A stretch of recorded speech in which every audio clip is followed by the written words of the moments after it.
I was asked in comments about books, and I'll go ahead and share with you a little bit about my reading. Although I have read very little, I'm a slow reader, and I've probably read fewer than 30 books in my whole life. But the books that I have read have meant a lot to me, and I typically divide the written word into four categories. That would be the artistic category, the entertainment category, the philosophical category, and finally the data category, the technical information, the scientific information. And of course, the artistic category is where your words are used as expressions of art, of a form of painting, a picture of the world with vocabulary, and using sentences and paragraphs as the larger tapestry in which that is woven. A beautiful endeavor, highlighted probably best of all by something I know very little of, poetry, but I admire. I probably consider poetry, even though I've read so little of it, I probably consider poetry to be one of the highest arts of humanity. So second one then is entertainment. Now entertainment is where words are simply used as a diversion to keep us occupied when we have basically free time on our hands. Well, there's tons of pulp fiction that fill that category. Lots of bestseller titles keep people entertained on lounge chairs, when they're vacationing. There's lots of written works that don't challenge us intellectually or inspire us artistically, but instead just simply entertain us. It's like watching TV in a way. Third then would be philosophical. Philosophical pieces are those, of course, which give some insight as to the whoa, what's down this hole? Look at this cool hole. Yeah, it's like this. The philosophical pieces help us to dig below the surface and see what's going on deep inside the author. See, those little stones down there. What is the author's what composes the author's beliefs in the world, and how do they encapsulate that and share that with the rest of the world? Like that slow Shinkansen, that's the slowest Shinkansen I've ever seen going by here. That is really, really weird. It should not be going this slow right here. You're seeing a real anomaly there. So we'll watch the slow Shinkansen as I continue. So I've talked about the artistic, the entertainment, the philosophical, and now the data. The data pieces are words that are used to share facts about the world, textbooks, scientific papers, anything of that sort that basically tells us more about the real nature of the world, or at least the speculated nature of the world. And I think all four of those have their true astonishing benefits and their place in life. Now, for me, I'll go ahead and just throw out a quick few titles. Like I said, I'm poorly read, so I can't offer a lot. For me, if I was going to go for the artistic part, simply just pure beauty and splendor, of course I'll just try to pick one author, and although I'm tempted to go with two for that one, because everybody knows, of course, that Shakespeare is pure genius for that type of thing. Shakespeare is like I read once, somebody said that reading Shakespeare aloud was like reading with jewels in their mouth. The way the words are formed and put together are fantastic. But sometimes Shakespeare, to my mind, well, not to my mind, I've borrowed the idea from others, doesn't often go much deeper than that. Shakespeare is a good example. A lot of the 19th century writers are incredible. Charles Dickens, of course, Nathaniel Hawthorne. To me, I am probably most moved by some of the works, such as Herman Melville, Moby Dick, the writing of Moby Dick, just beautifully inspired works of beauty, amazing. So a lot of these authors, they'll go into separate categories, they'll cross over. Now, so when it goes from there to just pure entertainment, I'm all over Stephen King. I mean, I'll read everything that Stephen King ever writes, and I just eat it up. Now he sometimes actually goes deeper than just pure entertainment. But Stephen King is an astonishingly entertaining writer, able to keep us on the edge of our seats, with not only well composed stories but beautifully written words. So three, how about thought pieces? Well, for thought pieces, to my mind, you can't. There's lots and lots of examples that I could come to mind. Now, I'm just going to pick one that to me is like a supercharged example, and that would be George Bernard Shaw. Mr. Shaw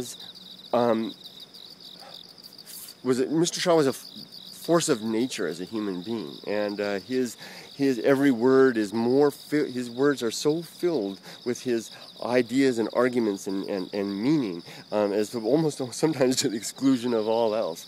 And I can just imagine what it would have been like to have actually known Mr. Shaw in person. What a treat that would have been. So I would use him as an example, and I said I was just going to use one of each, but there are lots of others. Another one that it kind of blends over to a lot of different examples is John Steinbeck, especially in works such as The Grapes of Wrath, where he takes on challenging sociological issues, societal issues, political issues, and is able to do so with great artistry, big spider, with great artistry and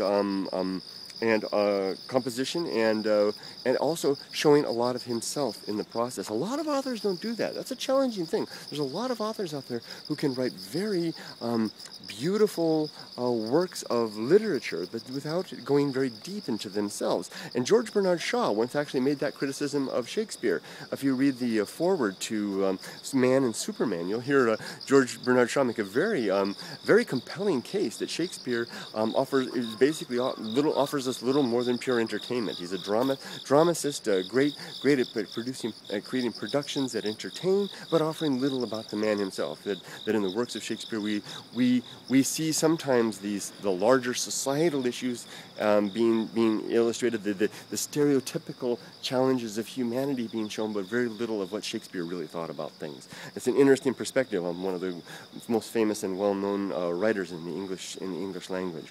When it comes down to data and the like, I am all over textbooks. I love, when I was in the States, I would love to go to, I kept all the textbooks I had from college, even though I didn't read them when I was in school. I kept them and I read them afterwards. A lot of good that did me.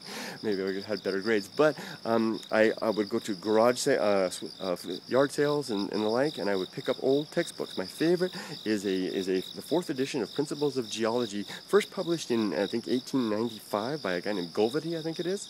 I probably got the author's name right. And in the 4th edition, he receives such a well-refined, beautiful, distilled essence of an examination of the planet Earth that I'm sure is quite out of date, given that the last copy of the 4th edition, I think, was circa like the 1950s or something like that, so it's at least 50 years out of date. But it is so well written and so expertly undertaken. It's a marvel indeed. So textbooks, scientific papers. Now that in the modern era we can have access to streams of information on the internet that can give us wonderful tidbits of what's going on in the scientific community. So words as data, I probably consume more of that than just about anything else.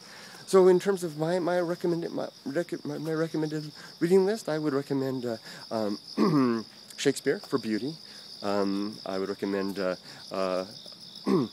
Herman Melville for wordsmith. I would recommend Steinbeck for philosophy.